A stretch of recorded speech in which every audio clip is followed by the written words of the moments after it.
Oi pessoal, hoje vamos falar sobre tipos de bancos de dados não relacionais. Vamos falar um pouco sobre bancos orientados a documentos, colunas e grafos.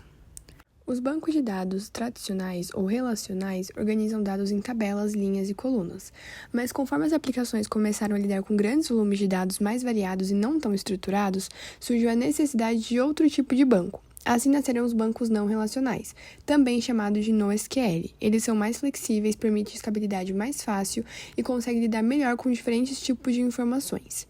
Eles são usados em aplicações como redes sociais, plataformas de streaming, sistemas de recomendação e análise de Big Data.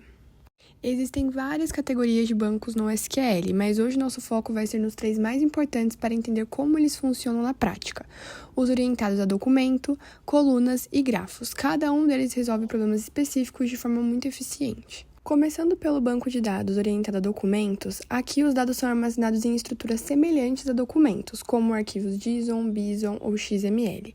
Cada documento contém todas as informações relacionadas a uma entidade e pode ter sua própria estrutura. Ou seja, um documento pode ter campos diferentes de outros sem problema. Isso traz muita flexibilidade para aplicações que mudam com frequência.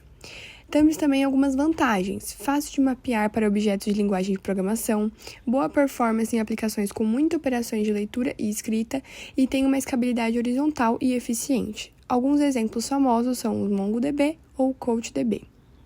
Aqui nós temos um exemplo prático de documentos. Um sistema de gestão de alunos, onde cada aluno pode ter campos diferentes, como histórico escolar, notas, frequência. Com o MongoDB, esses dados são armazenados no mesmo documento, mesmo com estruturas variadas. Já os bancos orientados a colunas funcionam de forma diferente.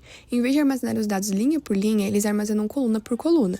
Isso torna as leituras de dados muito mais rápidas, principalmente quando a aplicação precisa consultar grandes volumes de um mesmo tipo de informação.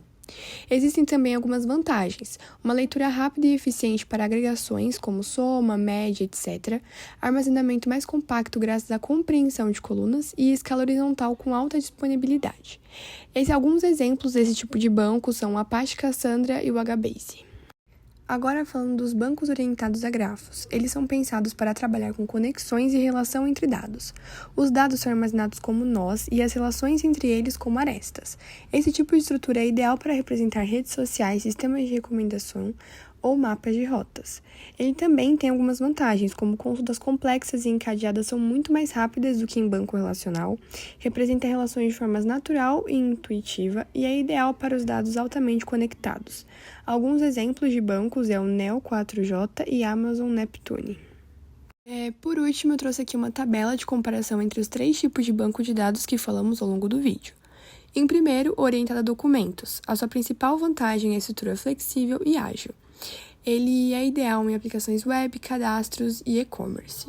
Em segundo, orientado a colunas. Sua principal vantagem é alta performance e leitura analítica, e ele é utilizado em sistemas de análise e logs. E por último, orientado a grafos. A sua principal vantagem é a modelagem natural de relacionamentos. Ele é muito utilizado em redes sociais, mapas e sistemas de recomendação.